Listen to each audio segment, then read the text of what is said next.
Hein, une photo satellite de la traversée de Niamey donc par le Niger, qui montre bien qu'en effet que le Niger forme des biais, on appelle des canaux parallèles, qui sont navigables d'ailleurs, et qu'il y a d'ailleurs une zone au nord de Niamey qui porte le nom de Bié. Et la réceptionniste me dit, c'est pas à la suite de ça que Thierry est décédé au Bié. Donc là, on est bien loin de Gourmara-Rousse. On en est bien loin, on est à plusieurs centaines de kilomètres. Allons-y. Alors, il y a quelque chose qui s'est produit, donc là c'est un extrait d'un message que j'ai reçu le jour de la Saint-Daniel, c'est récent, c'est en 2012, où là Olivier m'explique dans ce message ce qui s'est passé vraiment dans cette nuit du 13 janvier. En fait, on sait par les témoins que Daniel Balavoine devait dormir à l'hôtel. Ça, c'est un témoin qui le dit, je ne vous dirai pas qui c'est, il veut garder l'anonymat, les gens ont peur évidemment. Je devais dormir dans la même chambre que Daniel Balavoine. Voilà. Et donc, on a mangé ensemble. Hein, à 22h, Daniel Balavoine est revenu dans sa chambre en disant « Je prends mon sac, je pars. Je ne dors pas ici, je pars. » Ou il ne savait pas. En tout cas, il est parti, ils sont montés dans l'hélicoptère. Et ce monsieur en question, le lendemain matin, donc... au cours de son petit déjeuner, a appris à l'arrêt au bar de l'hôtel que le crash avait eu lieu dans la nuit et il a dit « Je ne l'ai jamais revu ». Donc on a un témoignage qui nous confirme encore une fois que l'accident, entre guillemets, s'est bien produit dans la nuit du 13 janvier. Alors comme le dit le message, en cette nuit d'horreur, le diable épousa la vertu. Certes, ce ne fut pas un mariage d'amour, mais un mariage de raison et surtout d'intérêt financier, aussi éloigné l'un de l'autre que la terre et le ciel. Alors, qu'est-ce qui s'est passé? Il s'est passé en effet que l'accident de l'hélicoptère devait bien se produire dans cette nuit-là, avec ce sabotage de rotor de queue. Mais ce sabotage de rotor de queue s'est très mal passé. Donc l'hélico est parti de Niamey, ils ont dû aller faire un tour, peut-être aller voir le bivouac pour le départ de la course le lendemain matin à 4h.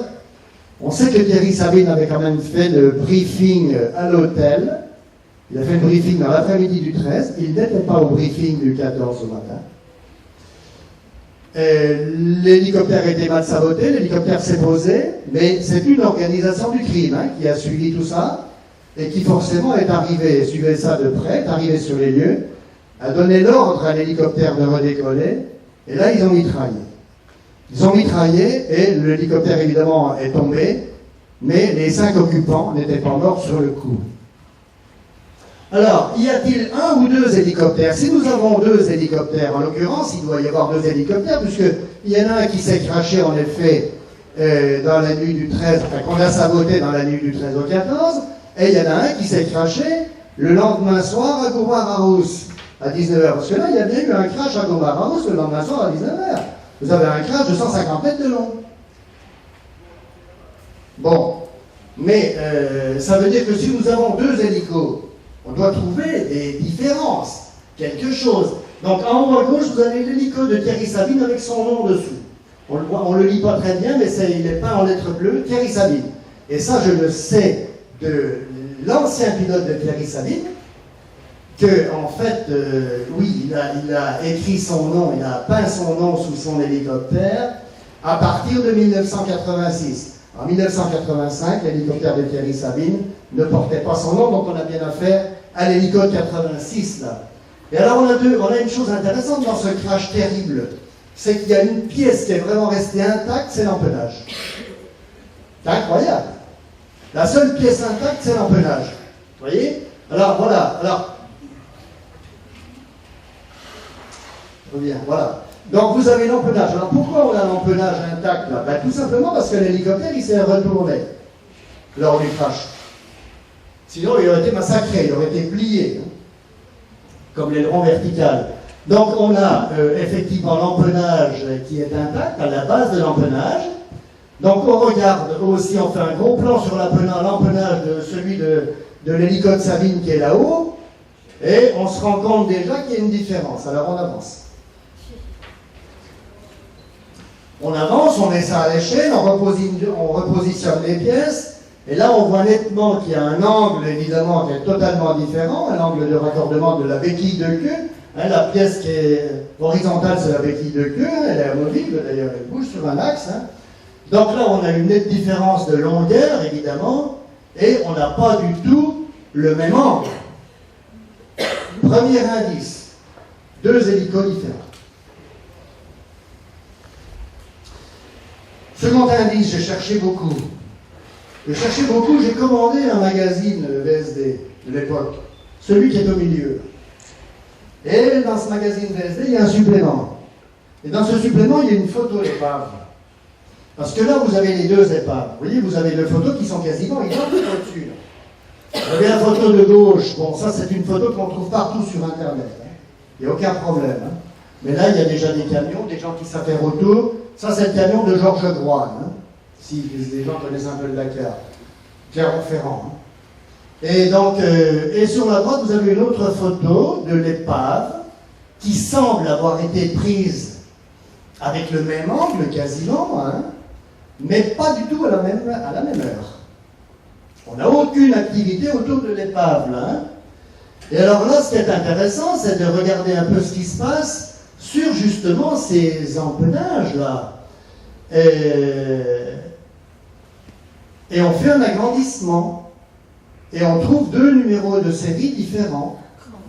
C'est-à-dire que sur le gauche, vous avez 1689, c'est bien le numéro de série de l'hélicoptère de Thierry Sabine, immatriculé F-GEAM. Et vous avez sur la droite des numéros qui ne sont pas du tout les mêmes. Vous avez des chiffres qui ne sont pas du tout les mêmes. Ça ne se ressemble pas. Alors évidemment, il a fallu agrandir un peu, arranger un peu, mais on lit plutôt 1, 4, 5. En tout cas, c'est ce que j'ai lu sur la photo que j'ai trouvée dans le magazine Top Secret. Voilà, vous avez les fiches avions, fiches d'immatriculation, donc source DGAC, Direction Générale de l'Aviation Civile. Et là, nous retrouvons le 1689, à droite, là. Donc, c'est un hélicoptère AS350B, hein, écureuil. Bon, là, aucun problème, immatriculation F-GEAM, c'est l'hélico de Sabine. Et vous avez le 145. Alors, le 145, il faut trouver le dernier chiffre. Alors, vous en avez deux qui correspondent. Il n'y en a pas 50, il y en a deux. Vous avez le 1453 immatriculé F-GCPM. Et vous avez le 1451 immatriculé F-GICG. Alors, le premier est intéressant pour l'anecdote, pour la symbolique. Pourquoi ? Parce que le 1453, il a été utilisé à 3 reprises par Philippe de Dieuleveux, encore un personnage qui a disparu dans des conditions plus que bizarres. À l'occasion de la chasse au trésor, il l'a utilisé 3 fois, le 1453. Et tenez-vous bien, le 1453 était présent sur le Dakar, cette année-là. Il était présent sur le Dakar, cet hélico. Ah bon. Après, on a le 1451. Alors lui, c'est une autre histoire. Le 1451, donc j'ai contacté son premier propriétaire français. On le trouve en juin 88. C'est un Lyonnais d'ailleurs, je l'ai appelé. Et il m'a dit, bah, écoutez, moi j'ai acheté cet hélicoptère, le F-GICG, effectivement à l'aérospatiale, mais il me dit, c'est un appareil reconditionné. Il me dit, moi j'ai récupéré un appareil craché, un appareil détruit. Comment ça? Elle me dit oui. À l'époque, l'aérospatiale récupérait les plaques d'appareils crachés d'hélicoptères et reconstituait des appareils nouveaux. D'occasion. Énorme. Énorme comme information. Donc, j'en ai parlé au responsable du bureau des immatriculations de la DGAC. Il m'a dit, c'est pas possible. J'ai dit, monsieur, c'est possible. Eh oui, si, c'est possible. D'ailleurs, ce monsieur, le Lyonnais, m'a dit, moi, mon appareil, j'ai un pilote qui l'a craché, mon GICG, là, j'ai récupéré la plaque d'immatriculation, je l'ai redonnée à l'aérospatiale, qui m'a reconfiguré un nouvel appareil avec le même numéro de série. Ça veut dire que les hélicoptères ne meurent jamais. Ça ouvre des perspectives, hein? Alors, est-ce que c'est le 1453 qui a été utilisé le lendemain ou le 1451, je l'ignore. En tout cas, c'est l'un des deux. Bon, vous voilà, une plaque d'immatriculation. Alors, l'aérospatial étant devenu Eurocopter. Alors là, la dune. Alors là, on a une interview d'un pilote de l'armée qui est intervenu justement chez Jean-Claude Carton. On ne peut pas vous faire écouter, trop long, 20 minutes, qui vraiment démolit la version officielle. Premièrement, il nous dit, j'ai volé sur ces théâtres-là, la nuit tombe, le vent de sable également. Il n'y a pas de vent de sable la nuit. Donc ça, c'est faux. Quant à la dune de 30 mètres, cherchez-la. De l'aveu même de certains concurrents que j'ai eu au téléphone, ils m'ont dit il n'y en a pas. On ne comprend même pas pourquoi on a évoqué cette hypothèse-là. La dune de 30 mètres n'a jamais existé. Rapport d'accident, intéressant. Alors, rapport d'accident qui ne peut concerner évidemment que le deuxième hélicoptère. Si on a réorganisé évidemment un deuxième crash, et on a organisé un deuxième crash le lendemain, compte tenu du fait que celui du 13 s'est mal passé. Donc une mise en scène de l'ordre. Alors, rapport d'accident, où je suis allé chercher le rapport d'accident. Alors, où ben, chez ceux qui ont évidemment participé à l'enquête. Il y en a 3. L'aérospatiale, Marseille, Eurocopter aujourd'hui, le BEA, Bureau d'enquête et d'analyse pour les accidents dans l'aviation civile, et le 3e, c'est le Mali, Direction de la sécurité aérienne du Mali. L'aérospatiale, ils m'ont baladé pendant des semaines. Ma recherche remonte à 2008. Ils n'ont jamais pu exhumer le truc. Jamais. Alors là, je les ai menacés. À l'époque, on avait un projet de documentaire. Je leur ai dit, écoutez, si vous ne fournissez pas, qui est un document public, le rapport d'accident, on va dire dans notre documentaire que vous faites de la rétention d'informations. Alors ça n'a pas traîné, puisque l'après-midi même, j'avais un coup de fil, un échange avec une personne du BEA, Bureau d'enquête et d'analyse, qui m'a dit, on va rechercher. Ils ont recherché. Et elle me dit, mais le dossier est vide. Le dossier est vide. Et il est où ce rapport d'accident? Ben, on va faire une demande par le Quai d'Orsay en Afrique, par notre ambassade. Finalement, ça a duré encore 2-3 mois. Et j'ai dit à mon interlocuteur du BEA, personne très sympathique, j'ai écouté, vous l'avez le rapport? Il me dit non. Bon, vous avez votre interlocuteur en Afrique là? Oui, c'est le Chou Barma, le directeur de la sécurité aérienne. J'ai dit, ben, c'est pas compliqué. Donnez-moi ses coordonnées, je l'appelle. J'ai appelé M. Oubarma, 15 jours après, j'avais le rapport d'accident. Évidemment, les gens du BEA l'ont voulu. M. Oubarma m'a dit oui, vous pouvez leur communiquer, sauf qu'il n'a jamais voulu quitter mon ordinateur. Comprenne qui pourra. Alors, rapport d'accident, on ne peut pas rentrer dans le détail du rapport d'accident. Ce que je peux vous dire, c'est un rapport d'accident qui a été complètement bâclé, qui dit quand même des choses intéressantes, qui nous dit que le tableau de bord a été pillé, démonté, pillé, qui nous donne quand même un peu la dispersion des éléments sur la longueur du crash, 150 mètres, que le crash s'est produit à très grande vitesse de croisière, 200-220 km/h, c'est la vitesse de croisière de l'écureuil, vitesse de pointe 270 km/h, bref, un rapport intéressant, mais qui n'apporte pas grand-chose, si ce n'est qu'il enfonce un peu plus la version officielle. C'est d'ailleurs la raison pour laquelle personne n'en a jamais vu la couleur. Alors ça, c'est intéressant. Albina Dubois-Rouvray, c'est la mère du pilote. Elle a fait une déclaration au journal suisse L'Illustré, en janvier 2011, à l'occasion du 25e anniversaire de la mort de son fils. Et qu'est-ce qu'elle nous dit?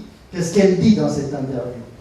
Un concurrent a assisté au crash, il a constaté le désastre et poursuivi sa course. 20 minutes après, il était à Gourma, prétendument en état de choc. Il a attendu 3 heures avant de donner l'alerte. Il était en état de choc, le gars. Il a réussi à conduire. Il était à 3 heures avant de donner l'alerte. Peut-être que s'il avait réagi plus vite, quelqu'un aurait pu être sauvé. Je suis allé le voir, j'ai hésité à porter plainte contre lui pour non-assistance à personne en danger. Pour l'exemple, les proches qu'on a dissuadés.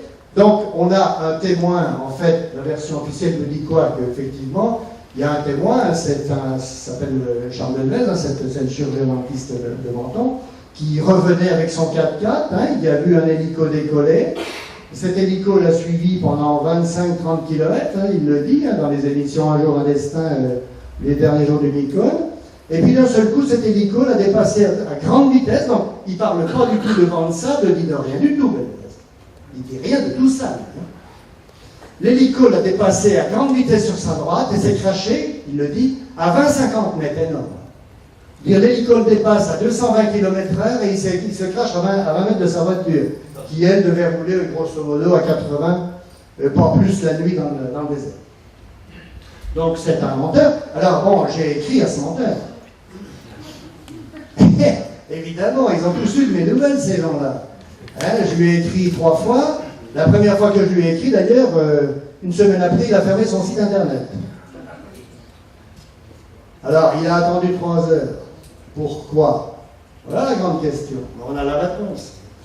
Alors voilà, et en plus, il n'était pas seul dans sa voiture, il avait un coéquipier, un dénommé Jackie.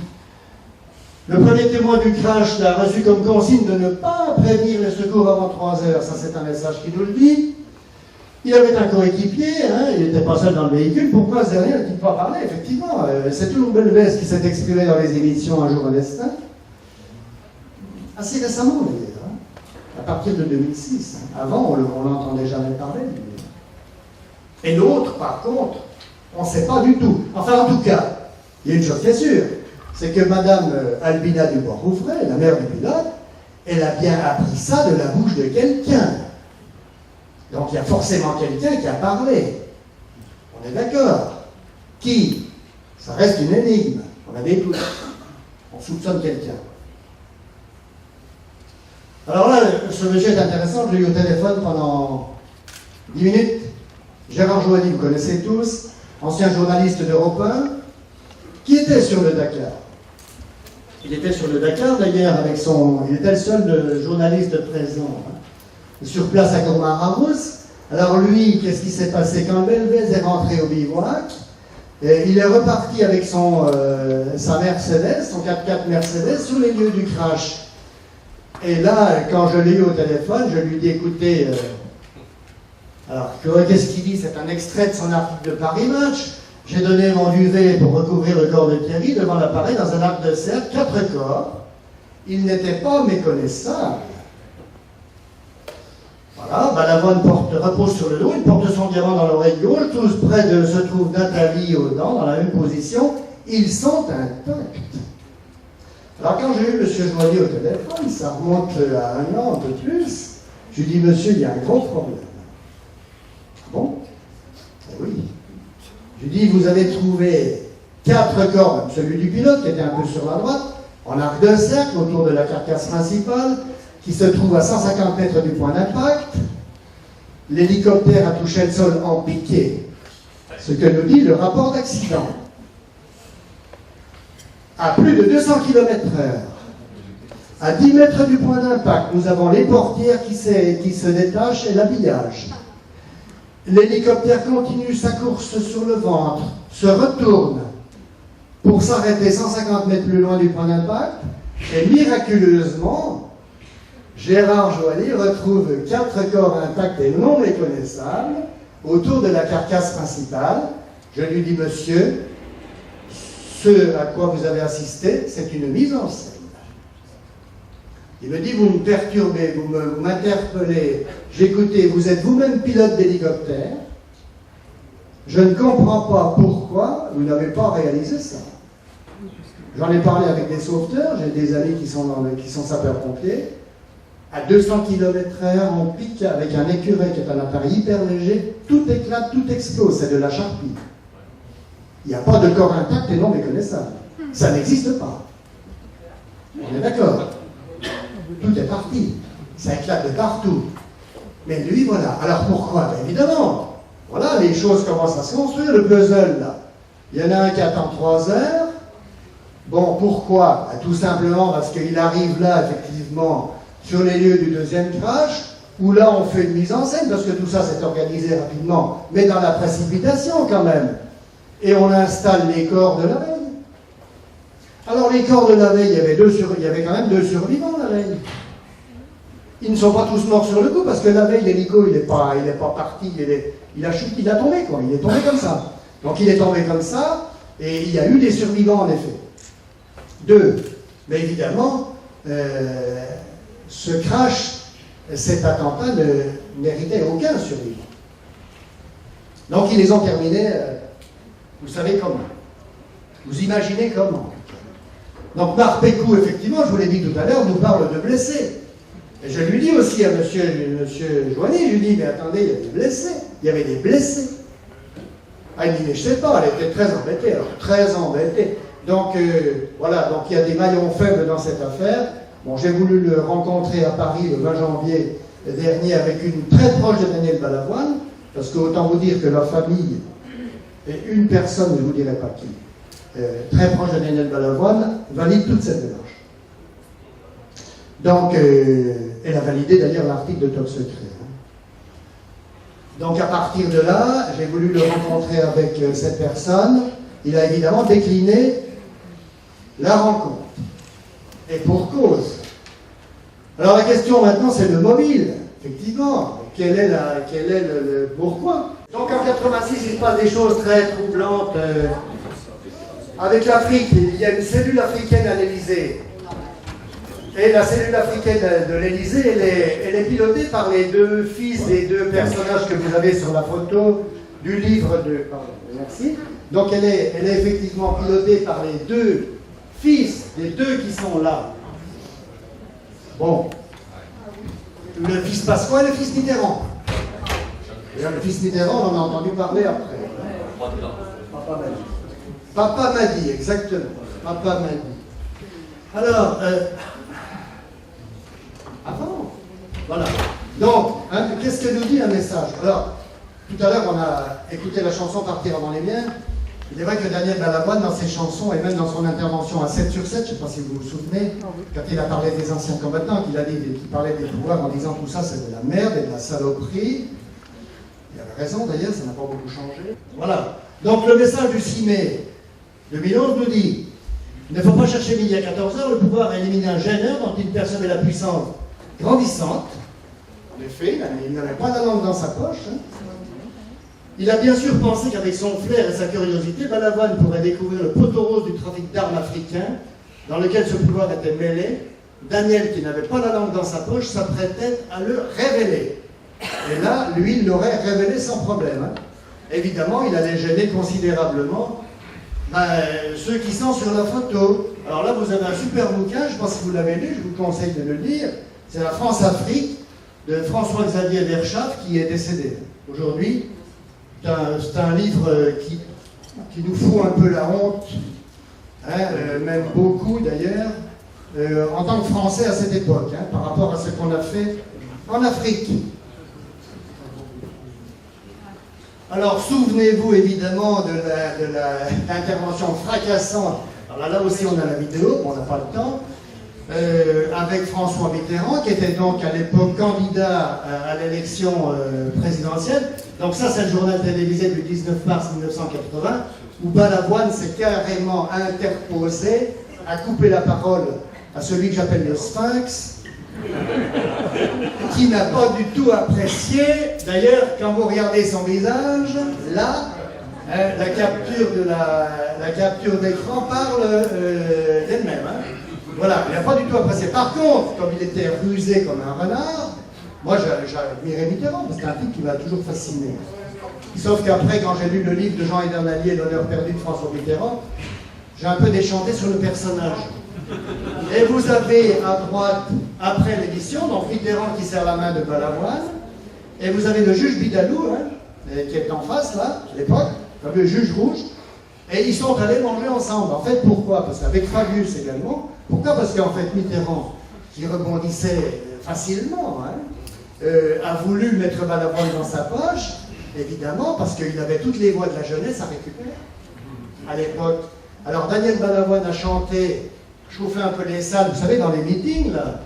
Et donc il a dû intervenir une ou deux fois dans un meeting de Mitterrand, et puis il a vite compris qu'on voulait l'acheter, et qu'il allait complètement perdre son indépendance, et donc il s'est complètement retiré de ce système, et évidemment ça n'a pas dû plaire non plus. Bon, après il y a eu l'intervention à 7 sur 7, hein, ça faisait beaucoup, et puis après il y avait effectivement ce risque de laisser cet électron libre parler de ce qu'il avait découvert en Afrique, c'est-à-dire le trafic d'armes.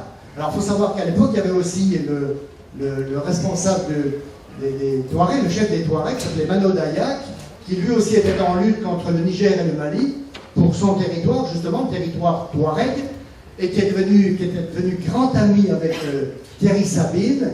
Et là aussi, je vous ai dit tout à l'heure qu'il y en a deux qui étaient concernés, en fait, c'est Sabine et Balavoine. Les trois autres sont des dommages collatéraux. Bon, donc, mais là aussi, ça ne devait pas du tout plaire au gouvernement. Nous soupçonnons aussi Thierry Sabine d'avoir aidé, d'avoir aidé Mano Dayan. Parce que vraiment, j'ai eu des gens du Dakar qui m'ont raconté des choses énormes, des valises d'argent liquides, qui étaient remises aux États. Bon, donc il fallait payer, le passage. Alors là c'est une autre énigme. Là, alors c'est Christine, c'est une amie parisienne qui est venue à moi en 2004, qui reçoit aussi par message. Alors elle se met à l'écriture automatique sur mes conseils. Elle reçoit un message de Daniel Balavoine qui lui dit systématiquement « Mon cercueil est vide, mon corps est enterré ailleurs, car ma femme. » Point d'interrogation, on ne connaît pas là-dessus. Message qui est sorti dans le magazine Top Secret de 2006, que j'ai reçu. Le corps de Daniel est enterré au Mali. L'Afrique a été son berceau. Il est naturel qu'elle soit devenue la terre d'accueil de sa dernière demeure en ce bas monde. Daniel dit dans ce message, telle fut ma volonté, je l'avais mentionné à ceux qui me sont chers. Voilà, il adresse également des paroles d'encouragement à Christine dans sa quête de vérité. Alors ça, ce sont des messages. Mais il faut les valider. Et nous le validons derrière, avec un porteur de cercueil qui vient à moi, dont une personne me parle, et qu'on va interviewer à Biarritz. Il est graveur sur marbre, ce monsieur. Il est le seul survivant des porteurs de cercueil. Mais nous avons son témoignage. Et qu'est-ce qu'il nous dit, ce monsieur? Il nous dit, ben, écoutez, voilà, moi quand je l'ai eu au téléphone, il m'a dit que le cercueil était très léger. Le cercueil était très léger. Balavoine mesurait 1m75, il était quand même pas maigre. Hein. Il faisait bien ses 70 kilos, largement, je pense. Et donc il dit, ben, quand mes collègues on apporté le cercueil, ben, il était très léger, ça nous a déjà surpris. Et quand je suis descendu dans le caveau, c'est moi qui suis descendu dans le caveau, et que mes collègues ont incliné le cercueil, à ce moment-là j'ai entendu du sable couler à l'intérieur. Donc voilà ce monsieur qui vient nous confirmer les messages du cercueil vide. Alors, pourquoi cette affaire? Alors, c'est une affaire, si vous voulez, qui, bon, elle n'a pas pour but d'accuser des gens, elle n'a pas pour but de dénoncer des personnes. C'est bon, on va y aller là. Et donc, voilà, donc, pour quelle finalité? La dénonciation ne fait pas partie de notre démarche. Nous souhaitons que les responsables de cet acte ignoble soient démasqués pour qu'ils ouvrent la voie à d'autres vérités. Quand cette affaire éclatera, et elle éclatera, vous pouvez compter sur moi pour aller au bout. Et de toute façon, ils vont perdre la mort. J'en ai rien à foutre. Ils ne vont jamais menacer d'ailleurs.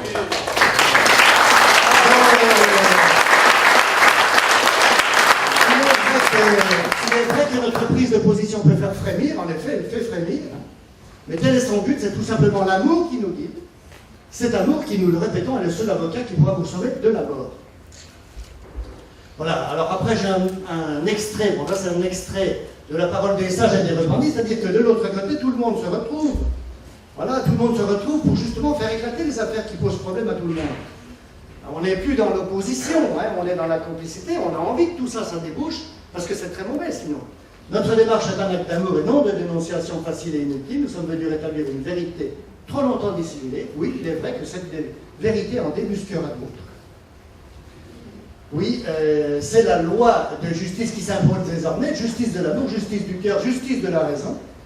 Tout être ici-bas, toute personne vivant en ce bas monde doit comprendre qu'un jour une nouvelle justice habitera sa vie. Fini le compromis, fini le calcul, fini la tromperie. Sans justice, il n'est point de salut pour l'avenir de l'homme. Les masques vont tomber, il n'est plus possible ni raisonnable de les conserver. Voilà, par les messages que nous communiquons, nous souhaitons du plus profond de notre âme faire comprendre aux humains que la vie se poursuit. Aujourd'hui, il s'agit pour nous de provoquer en votre esprit, en votre âme, en votre conscience, l'électrochoc salutaire, le réflexe futur, l'attitude nouvelle qui devront s'imposer. Alors, message d'Olivier 2008. Dès que l'affaire de Daniel Balavoine et de ses amis aura explosé, la réaction en chaîne dont je t'ai déjà parlé se produira à la suite et rien ne pourra l'interrompre. C'est comme les pétards d'une bande liés les uns aux autres qui éclateront tour à tour. Et que nous dit Daniel Balavoine? Je suggère dans un message du 11 février 2004, je suggère d'ailleurs à un metteur en scène de réfléchir à la création d'un film sur le sujet. Je présente bien sûr, pourtant il me serait agréable qu'un tel scénario voit le jour. Avis aux amateurs. Je rapporterai tout ce qu'il leur faut. Avance. Et voilà Top Secret. Et on va vous mettre l'audio de fin. Alors, ce que je voulais aussi vous dire, c'est que nous avons aujourd'hui encore progressé, puisqu'il y a un grand auteur de bande dessinée qui s'est emparé de cette affaire et qui travaille sur une BD avec Marie-Madeleine, qui est là-bas. Ce que j'ai oublié de dire, c'est que Marie-Madeleine communique aussi avec sa fille, Léa, qui nous a pointé sur une carte, très précisément, le lieu du crash au nord-ouest de Niamey. Alors, donc la BD va démarrer, la BD a démarré déjà. Et puis donc, mon éditrice surtout m'a demandé d'écrire un livre sur l'affaire. Elle m'a demandé ça en janvier. Le livre est terminé. Le livre sera publié dans l'été prochain. Et j'ai décidé évidemment de reverser l'intégralité des droits d'auteur de ce livre à l'association Daniel Balavoine.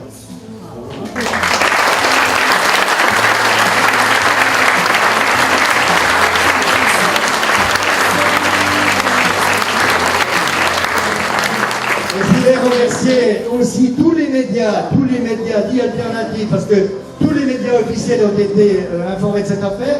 Tous les protagonistes ont reçu l'article. Le type qui a saboté l'hélicoptère a reçu l'article, ainsi que toute sa famille. Le dentiste de Menton aussi, Ben Joigny aussi, ils ont tous été destinataires de l'article. Il n'y en a aucun qui branche pour le moment. Forcément, hein, le premier qui va parler, il est foutu, il est cuit. Donc il y en a, de toute façon, ça va craquer, c'est évident.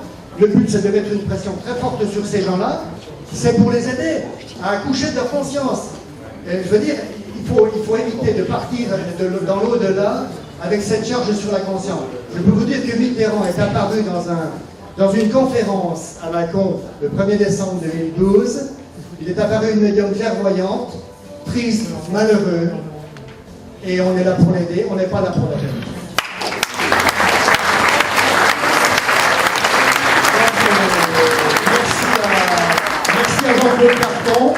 Jean-Claude Carton, le premier qui nous a invités pour 2 émissions en 2004-2005 sur cette affaire Balavoine, qui m'a de nouveau invité le 30 novembre dernier sur sa web TV. Merci à Bob également, il n'est pas là. Voilà, j'ai fait une intervention donc, en octobre. Un octobre dernier complètement consacré à l'affaire Balavoine. Merci à Roch évidemment, qui a écrit 2 articles, qui a reproduit les 2 articles dans Top Secret en 2006 et 2013, voilà. Et puis à tous les médias alternatifs. Merci à Robert Leblanc du Québec qui a repris ça aussi dans un journal québécois. D'ailleurs, il est possible que j'aille au Québec donner des conférences sur cette affaire, parce qu'ils sont beaucoup plus ouverts que chez nous, hein, les médias. Et puis tous les médias alternatifs évidemment sur Internet qui ont repris toute l'histoire, et donc on médiatise au maximum, parce qu'il faut mettre une pression terrible sur ces gens-là. Il faut que ça lâche.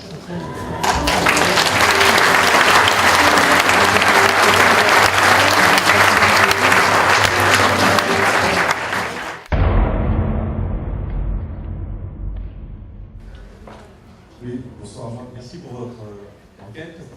Mais moi j'ai une question sur la précision en fait, l'objectif finalement de ce travail, c'est-à-dire le but est-il de dénoncer la mort de Balavoine ou